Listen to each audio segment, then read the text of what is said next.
Diversity, Race, Equity, Inclusion Subcommittee. All right, can you hear me? Is that better? I can use my theater voice too, that's okay. I grew up in the theater. All right, are we ready to start? Or She just has to take the roll I call. start? Okay, just give me the nod. This is my first time, so. No, no problem. All right, so Please.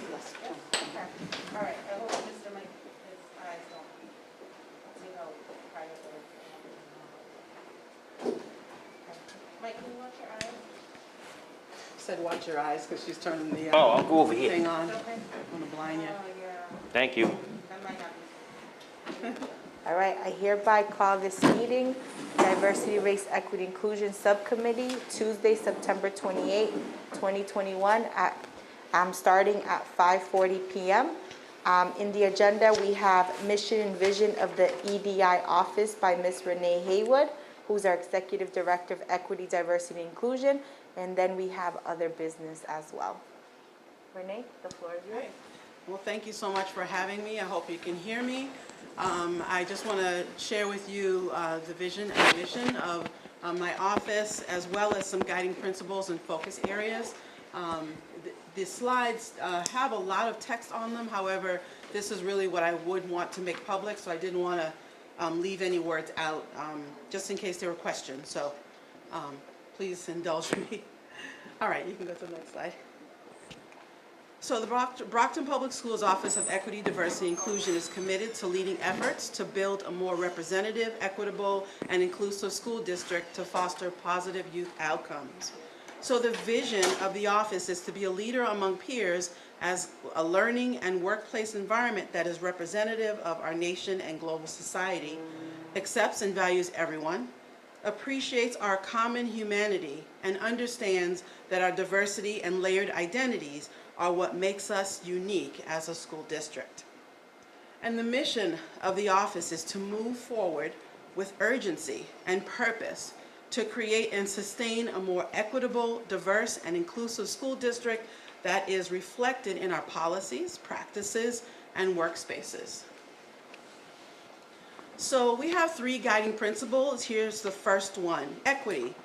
We affirm the complexities of our multiracial, multi-ethnic, and multicultural histories, cultures, and experiences.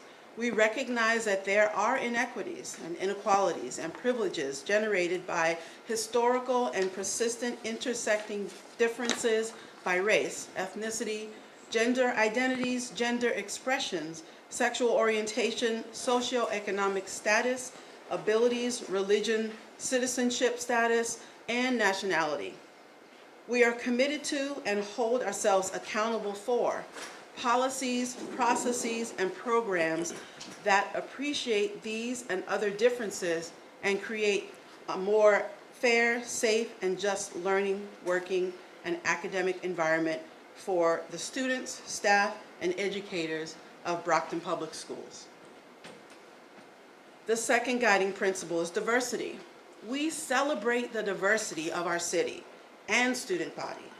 As a district where the majority of our students are people of color, we have a unique opportunity to create an academic and a workplace experience that will prepare all stakeholders for a global society where the majority of its people are Black, Indigenous, and people of color. The third guiding principle is inclusion. We are committed to and hold ourselves accountable for a school district in which the diversity of our students, staff, and educators practice mutual respect and share dignity in learning, working, living, and social environments. We are committed to doing so in ways that provide opportunities for intellectual growth and professional development for careers, service to the public, and civic engagement in a diverse society, regardless of social, cultural, and economic background and experience. It is imperative that we consider the layered identities of our community members and ensure that each individual is recognized and included in our policies, processes, and procedures. In order to support our district goal, the Office of Equity, Diversity, and Inclusion will prioritize our focus on these 4 areas over the next 5 years. These areas will be measured by annual assessments, evaluations, and stakeholder feedback. Area 1, to increase recruitment and retention of more diverse educators and staff that are representative of our student body. Area 2, improve the school climate for all students, educators, and staff to best achieve their academic and professional goals. Area 3, provide professional development for educators and staff that gives them the tools to deliver high-quality educational services that build genuine connections with their students, resulting in positive outcomes. And Area 4, develop decolonized curricula and instructional resources that promote practices that recenter transformational teaching and learning. So, those are our focus areas. Are there any questions on anything that you have heard? Can you elaborate on the last paragraph on the decolonized curricula? The word decolonize? Yeah. Okay. So to decolonize something is to decenter a dominant voice. So right now we have in history books 2 examples, say, of blacks. You might have slavery, that unit, and you might have civil rights. However, there's more than that. And there are positive stories of the students, the ancestors of our students, that need to be lifted. And so that's where we need to do some of that work so that our students are able to engage the curriculum. So broadening it to include additional areas that deserve recognition and acknowledgement of existence. Absolutely, Yeah. Mr. Good. Michello. Yeah. There's Beautiful. voices that are missing. Beautiful, yeah, Yeah. absolutely. And You know, that's- representation. Yeah. That makes total sense. Yes, Ms. Mendez? Decolonize, I think another way to see that, Mr. Minicello, is not seeing things from the oppressor view, but also from the oppressed. Our history books are written by the winners, which are the oppressed. So I think there's that. But there's also more to that, I do believe. But in regards to the question that I had for you, Ms. Haywood, is these are very broad area focuses, especially for the next 5 years. So one big question I have, are there any benchmarks to see, like, in the next year or anything of how this would be measured, or how would we know if this area was successful in the district, and how would it look, right? Because Yes. it's a very big district, so how would it look? Absolutely. And, you know, Thank you for that question. So there's more to our planning. We're in the process of hiring a director who will support this work with me, and that person will be charged with creating a tool to measure our progress. And there's a whole lot more to it. However, you know, what I've been trying to do is get the team and organizing that team so that we can do the work and take a look at a lot of data that I've collected over the summer. From, you know, alumni surveys, principal and assistant principal surveys. There's a bunch of other things that I've, just in speaking with others, my notes from my listening walking tour. And so just taking a look at all of that and coming up with more concrete goals. So that's why they're just focus areas, Ms. Mendez, because I'm waiting to create a timeline that can be measured, time sensitive, et cetera. So SMART goals, but I just need a team to finish that work and to understand a little bit more. Now that we have the teachers coming in, it's just started. There's work that can be revealed now because we're in our, as much as we can be, a normal state. I came in the summer, and so I really didn't want to create timelines because I need to understand how the people work as well. Because I could say a year from now, that might not be realistic given the folks that I'm working with. So I will know that, I think, within this year, definitely within this year as we do this work.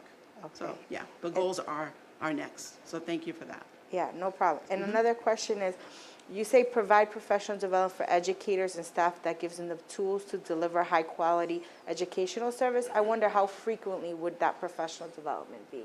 So we're starting with a conference, which is November 2nd, Election Day. All of our teachers and staff, this is for the entire district. So that is a district-wide professional development opportunity. And then we're trying to embed in the professional development calendar where possible, and also doing specific schools and departments. So some schools have reached out and they want to do this work. And I want to say that it's tailored, because even when I met with the principals, there's a different level of comfort and even knowledge around this work. And so they have different needs. So I want to meet them where they have those needs. So the plan is to go into those schools, those departments, have a planning meeting so that we know what those needs are, and then meet those needs school-wide. But then there are going to be some things that are district-wide as well. And the example there is the conference on November 2nd. And it's called Achieving Change Together, the ACT conference, Achieving Change Together. So we're providing professional development to our district to support the efforts of this office.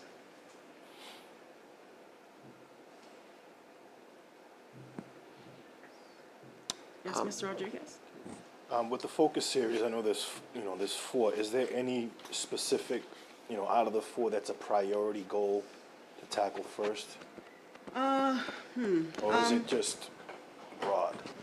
No, I would say the 2 major ones right now are retaining, because, we've done a lot of recruiting and hiring people of color, which is excellent, exceeding the goal that our superintendent had for our district. Retention is a big thing, because we don't want to be in this position next year and that just falls out from the bottom of us. So I'm looking into a whole lot of things as to how to support that retention. And then the other is professional development. I think that some folks have done some work, and many and most have done little or none. So that's what we have to really dig into, because the priority is who's in front of the kids. Because we want to make sure that they're prepared, that they have the tools that they need to engage our youth. We don't want a relationship to be fractured. That's one of our number 3 focus areas, positive relationships. And what we teach and how we teach is going to get to that very focus. Thank you. Yes, Mr. Minjo? What are the differences, or what is providing us with the successful recruitment? Like, what are the methods or reasons for, this year having such, good success as compared to years past? I think the Grow Your Own program has yielded lots of folks of color moving and shifting. So that's one of the pieces that we want to make sure that the pay scale matches that value. And so, I think that is probably a big part of it. There are other ways to recruit. We could go to HBCUs, we could, go to other areas. I mean, the thing again is retaining, because I've seen other school districts, they've certainly recruited lots of teachers of color, but then within a year or 2, folks are gone. And it could be because, the pay, it could be because they don't feel welcome, could be the environment that's set, or there's no sense of belonging. And so we're creating affinity groups and trying to come at it in a multi-pronged way, so that we can hold on to the teachers and educators, MTAs, paras that we have, and then, increase as we go. I know that a couple people that previously were with the districts who I really liked, moved on to Boston because, they basically said that it was more lucrative. But I think that you might be onto something else, though, and that is, the environment, and what we're trying to accomplish in the district. That this is a district that's open for business for everyone, everyone, and we're simply trying to make things better for everyone, and that's a great thing. And then with regard to the curricula, what areas, I guess, how are we approaching, like, what are the areas of focus? I mean, obviously, history is one, I would imagine, Yeah. but like, how is, I guess, history being, I guess, transformed and or reviewed, or, you know, and any other areas that are in the same vein being viewed or looked at? I mean, Right. So that's the last person to be hired, hopefully, very soon. But in terms of that work, I would say I would put it in this order. History is first, definitely. Then ELA is next. Math and science, I'd probably put science first before math. So in that order, if we're talking about the 4 major content area classes, and it's, you know, again, telling a full story. And, you know, history books are history books. They've been, you know, kind of chosen by a small group of folks, and everyone uses them. We know that Texas makes a lot of decisions for our country, and then we have choices as to what curriculum we will use. However, until we are able to get other curriculum, and again, there needs to be a deep dive in the curriculum, and so I don't want to make a blanket judgment. However, we want to take a look at that, and even if it's the stories that aren't fully accurate, we'll just say, let's use that as a conversation to talk about why those stories have been written that way, and then whose voice is centered and whose voice is not, in a healthy way, because our kids have to be prepared to have these conversations. In college and out in the world, they're already having these discussions in lecture halls just like this. And so we don't want them to come from our district and not be prepared to have those conversations. So we're in a caring environment. We want to have that discussion with them before everyone else does. yeah, it sounds good. Sounds very good. Are there any other questions? Yeah. So from the data that you got with the walking tours from the different surveys, I guess, how is the district looking to move towards these areas? Like, what are some positives that there are already in place in the district that is going to prepare us for success to meet these areas? So I think that there's the Diversity and Equity Steering Committee that has started, and there are people who have some passion around this work. You know, we'll be doing that again this year in a little bit different way for people who, you know, come with that knowledge and are ready to steer or help us steer this work. So that's one piece. There's a lot of work that is going on in the individual schools. So there might be a school that brings their staff together around racial issues. And then there are some that it might happen sometimes, and then, you know, some have said, I need some tools. And that's fair. And so, you know, I'm honoring that and making my plans accordingly. So that's what I saw when I was out there, that there's just varied levels of preparation and comfort doing this work. So, you know, there's book clubs. I know some people have done that. There's discussion groups. People are looking at curriculum and trying to make it, you know, more accessible and drawing a bigger picture, offering different reading material where some might not have all of that reading material. So, you know, from an equity lens, we want to look to see where people are, what they have, and can we level the playing field for everyone. And that might mean that my team has to make up more in some schools, where others, they just might need some books, they might need some more tools, or some encouragement to continue the work. So we're looking at all of that.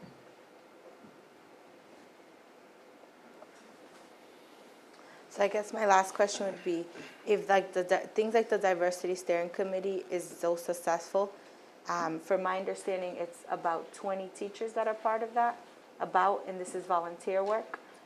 What other things can we put in place, can we think about? And this doesn't have to be an answer that you have now immediately, but something for thought. What other things can we put in place that can be tools and as successful as the steering committee? Yeah. And also, yeah. So thank you for reminding me of that, because we want to have, not an expert, but, you know, a person, we'll just say, at every school. Because as we're doing this work, we can't get to every school, but we do need a resource in every school. So that is the goal, to have someone as a point person, so we can train the trainer and say, okay, this is what we need to roll out. This is what's happening here, and kind of gather the troops and then send them out to do the work and then support them doing the work. So that is, you know, what we're also looking to do, Ms. Mendez. Okay. So more than 20. Mhm.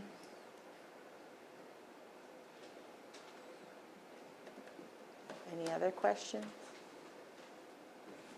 No, thank you. It's right. always nice to hear from you, and it's good to see that that the district is receptive, right? And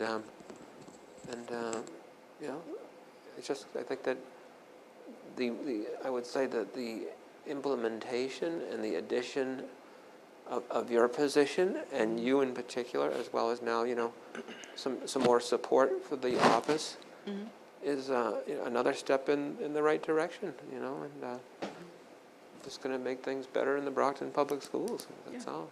So. I want to add on Area 4, just being able to create policies that develop these decolonized curricula, I think would be great to team up and see what kind of policies we can instill to help support the transformational teaching and learning. Okay, so policy for creating the curriculum.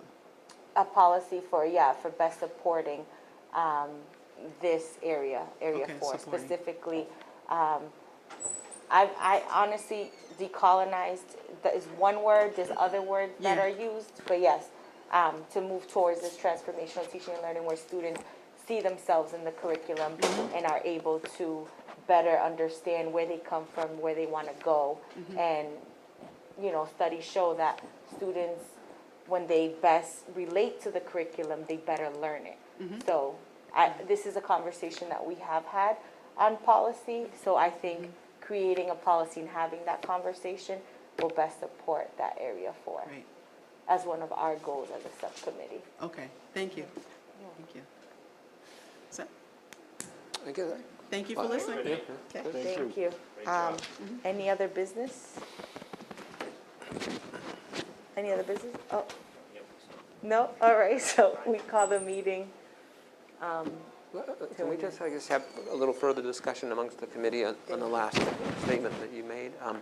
So can you just talk to us a little bit about, you know, what exactly, I guess, what are the details of what you're talking about? So, I like- can understand it. Great question. So one thing that we should definitely talk about, like further, is how can we make a policy? Because this has been a conversation, not just here, but also a conversation within teachers and how to best get a curriculum to support this work. I think it's also a state conversation and how we can make the curriculum more, if we're going to use her vocabulary, decolonized.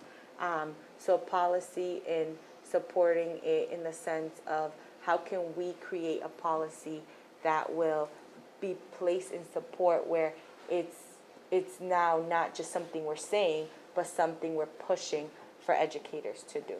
Well, I think I think that the devil is obviously in the details in terms of what resources and what actual materials are available, as well as what materials are, I guess, accurate to, you know, I guess, the community or the educators that are trying to present, you know, a curriculum to their student body. But we obviously have to make sure that we're complying with what, you know, the mandates are in terms of what our kids need to learn. So I mean, So this is not just coming from me, Mr. Minicello. Last year, I did have a conversation with Sharon Walter, who was helping a lot with this work before we hired Renee Haywood, and a huge conversation we had from the state level, which I don't have the information here, but I can most certainly email it to you. So this was a state level requirement where it was one of our biggest needs, and part of that was how do we build a policy to be able to support educators in this particular area. I'm probably not wording it the best way, so I apologize if my wording is not correct, but this is not something that's coming from me. This is something that's coming state level, and I know a lot of educators, Mike, you could speak to this, have asked for this type of support. Yes, so DESE goes through what they call the curate process, or vetting curriculum, and then they basically give it levels. I mean, the DESE is never going to tell you what curriculum to buy because it's a local decision, but they've created this process where it's vetted out with teachers, students, and it's all curriculum, and then you enter into this program with DESE. So this is how we picked our science curriculum, our new math curriculum that we're using, and at all levels of math curriculum. And and we'll do this when we pick it. There's a new ELA program at the middle school.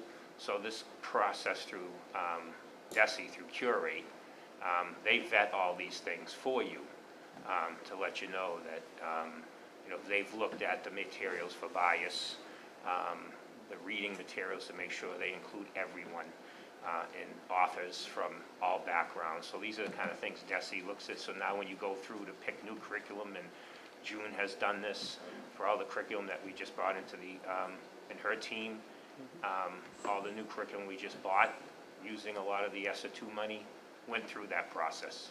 Yeah, I guess what I'm saying is we need to make sure that the specifics, the actual materials that we get, are in fact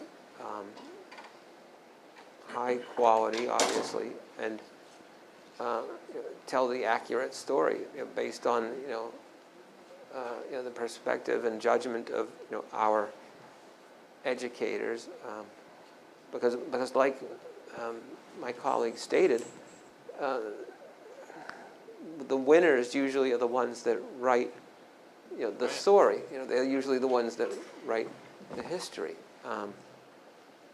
So from that perspective, you can understand why certain things are left out and certain things, because people don't want to write unflattering things about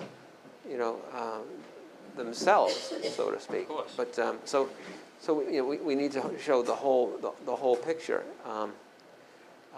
And the good thing is they let you pilot all these Yeah. before you actually make a decision. So they're piloted by teachers. They're actually with the ELA curriculum that was looked at by students. Right. And so it's piloted before you actually, you can pilot 2 or 3 different ones. Yeah, so all I'm saying is that while we're moving in the direction of picking a more accurate curricula that is going to provide our students with a high quality education, that's great. But we also need to make sure that we're not going to bow to, quote, political correctness over accuracy, and whether accuracy is truthful one way or the other. Like I'll give you a perfect example, I think. Or I look at Martin Luther King with a certain respect and a certain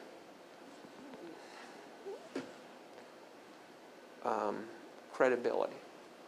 Then I look at other people who talk about race, who you can say, and I'll leave their names out of it, that they're in it. They don't want peace. They want to make money off of continuing to stoke the flames.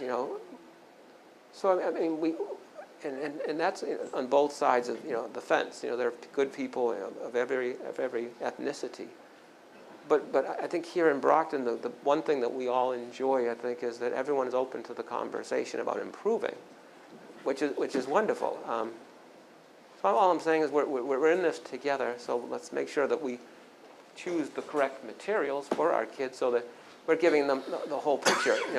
I was talking to a friend of mine that's actually a Native American, and we were talking about different things, and he said, before the white man showed up, don't think the Indian tribes were all nice to each other.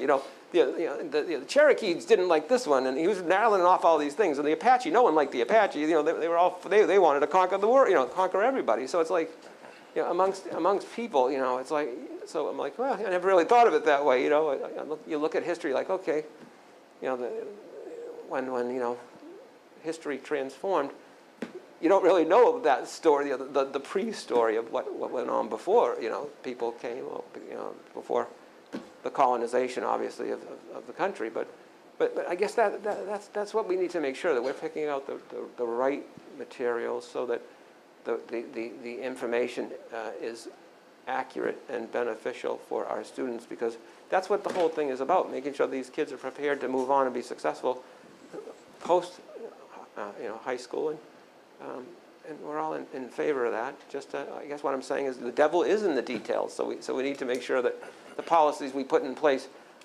pick, you know, the proper materials for, you know, our student body, and you know, obviously we hire thoughtful people, so I have faith that we will do that. But I just caution people, so you know, we need to I think build on things together before we, you know, rush into anything. And I'm not saying we are rushing into anything. I'm just saying, hey, you know, just let's be careful and do what we need to do, and we'll do it. You know, we'll do it together. And because people have differences of opinion, that's when you put in. That's when the product is better. You know what I mean? Like, oh, you know what? I didn't look at it from this perspective. That's, you know, and you know, when I asked a question from Renee, I'm like, well, tell me about what the decolonization really means. And I'm like, yeah, you know, you're right. That's a good concept. There are, like she said, limited views in the history books of, you know, African Americans, and there's I'm sure a whole history of that you know, again, Juneteenth is a perfect example. I personally didn't know what Juneteenth was. I really didn't until this year.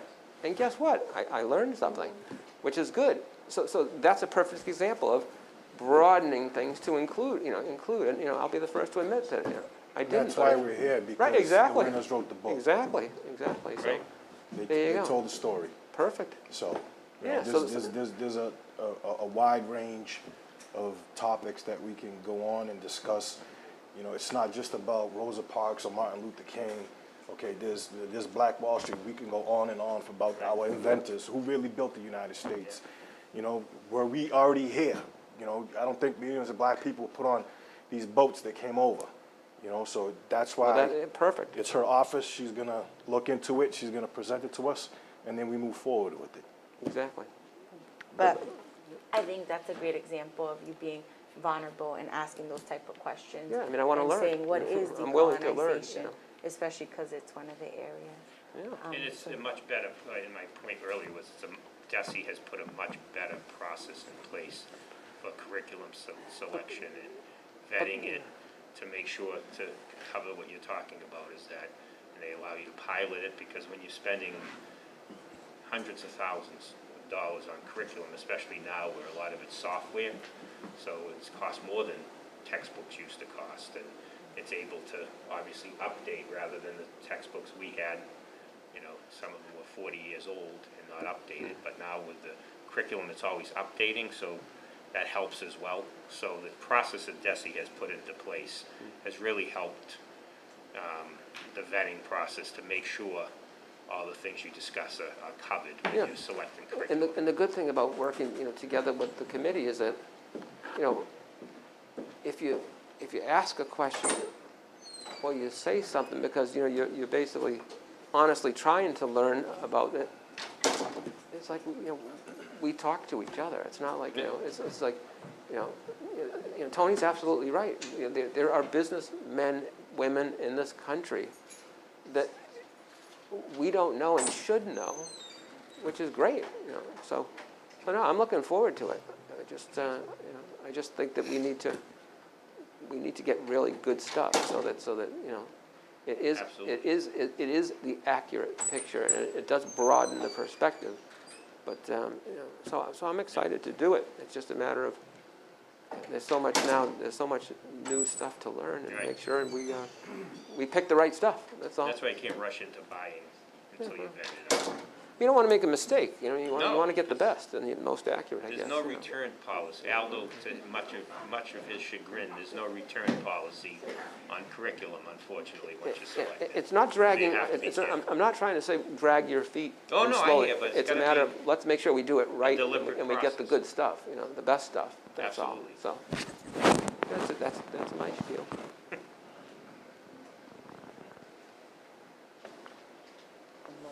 Any other business? Any other business? All right, so we could get a motion to, Motion to adjourn. Adjourn. Second, all right, and this meeting's adjourned. Thank you. good, very good meeting.